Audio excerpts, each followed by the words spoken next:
Assalamualaikum dan salam sejahtera. Anda sedang menonton Bisnes Awani bersama saya Syarkawi Saludin. Industri pelancongan kesihatan antara cabang bidang berpotensi melonjak pertumbuhan ekonomi Malaysia seperti sektor lain. Dan Kecemerlangan Malaysia menyediakan pelbagai kemudahan kesihatan itu sebenarnya menarik pelancong asing berkunjung di negara ini bagi mendapatkan pelbagai jenis rawatan penyakit.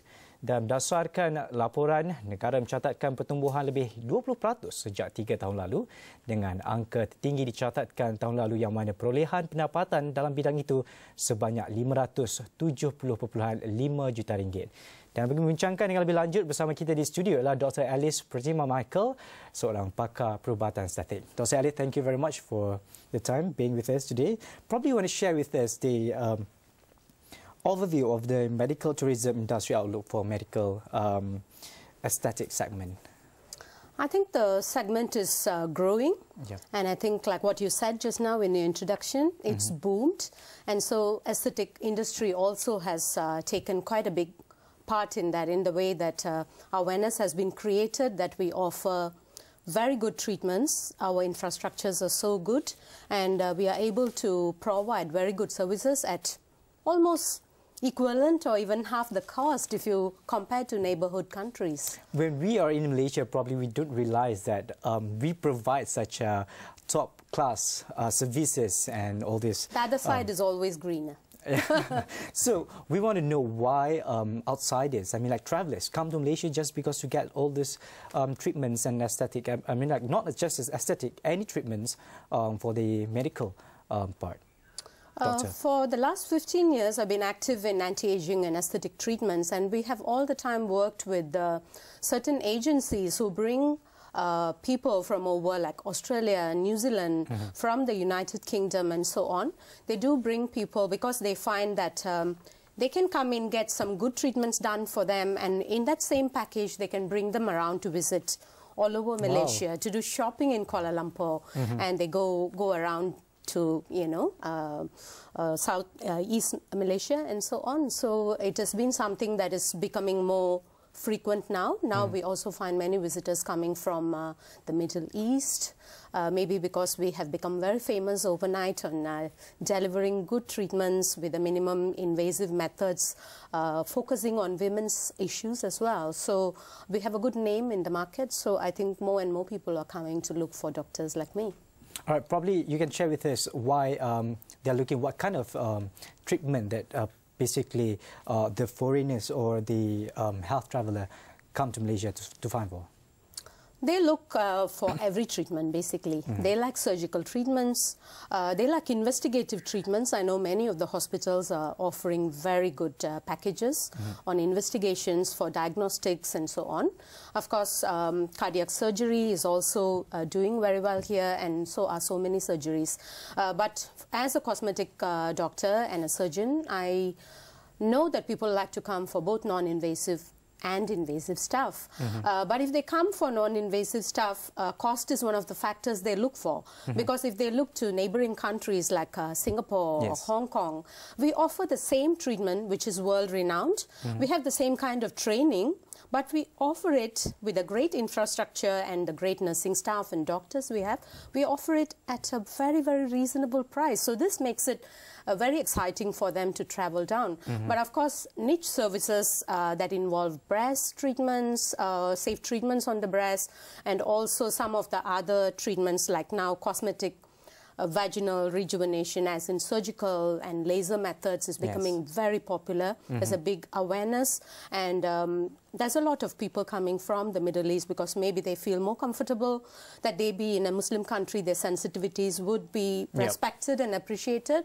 And also I know many people who come from Australia to me to do treatments like this, and from Hong Kong and from Singapore, because maybe because I'm a lady as well.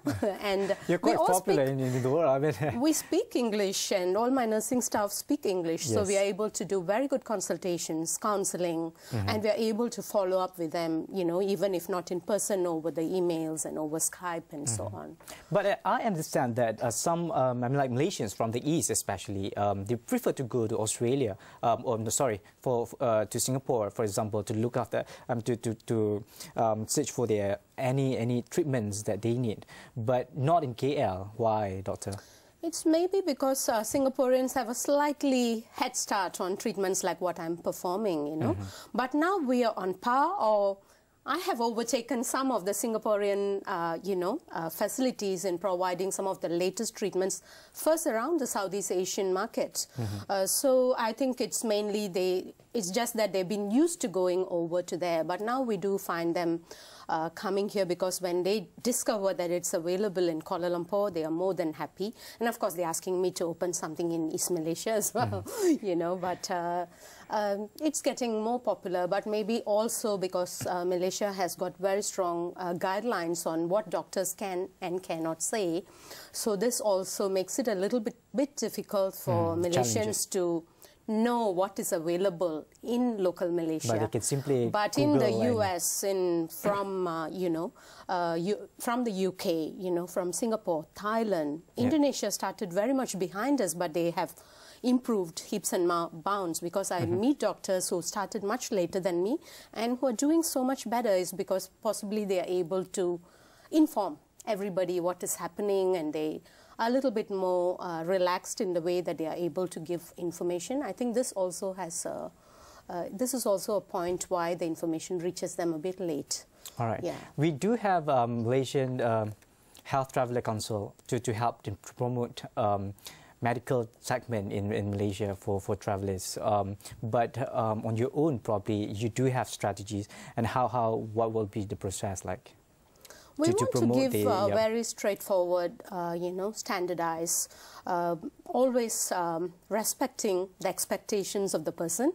We do not want to be like any other business person who wants to just advertise and make all false promises and so on. Right. So my strategy would always to be continuously to give information, but to always say the truth and create the right kind of expectations, and also to do as much information as possible. We do want to work with the tourism department. We also want to work with many of the agencies that help to bring in people to tour Malaysia itself, and then we want to participate with them. So we offer ideas as to how it can be done in a cost-effective way. So it would be something like they just come in and do some tour here, but they can get some treatment, you know, for free in a very reasonable way. So this is how we managed to have a lot of Australians and even people from United Kingdom come here. How you comment about Malaysia aesthetic industry compared to like 5 years before? The trend it's really grown leaps and bounds, I think. Yeah. When I came in, this was about 15 years back. It was still very, very new industry. There was possibly about 10 of us in the Klang Valley who practiced or wanted to practice. We were training ourselves to practice and do a good job at cosmetic medicine and some minimally invasive cosmetic surgery procedures. But now I think there's more than 1,000. So, you know, the kind of growth is tremendous. And it's growing rapidly. And it's growing even more rapidly. Yeah, and it's growing so much is because people who want to do it, you know, there's a lot of people out there who really look forward to doing treatments like that. And so even many of the general practice clinics have now integrated some amount of cosmetic procedures in the side. As long as they get, properly trained, then they do that. And I think what Ministry of Health is currently trying to do is to make a registry of all these doctors who are properly trained and who are well-versed in delivering treatments. And I think once this registry comes out, I think the whole world will know even more, and even Malaysians will have easy access to where they want to go to for what procedure. So I think it's something that is growing and is very encouraging. So, Doctor, where we can find you? Okay, I'm all over the place. I train doctors from all over the world, so I do travel quite a bit. We have one training going on. I'm senior faculty for European College of Aesthetic Medicine and Surgery. So I do travel at least even doctors from outside, I mean, like abroad, come here to get. Yes, they do. Yes, they do. Because they know me as a good trainer who trains on certain procedures. And if they have interest in the procedures I train on, then they would like to just come and watch me, you know, and get some training from me. But I train most of the time all over the world. So I'll be in UK the coming week or so. But normally I'm just gone 4 or 5 days, and then I'm back to work at Bangsa and also in Klang.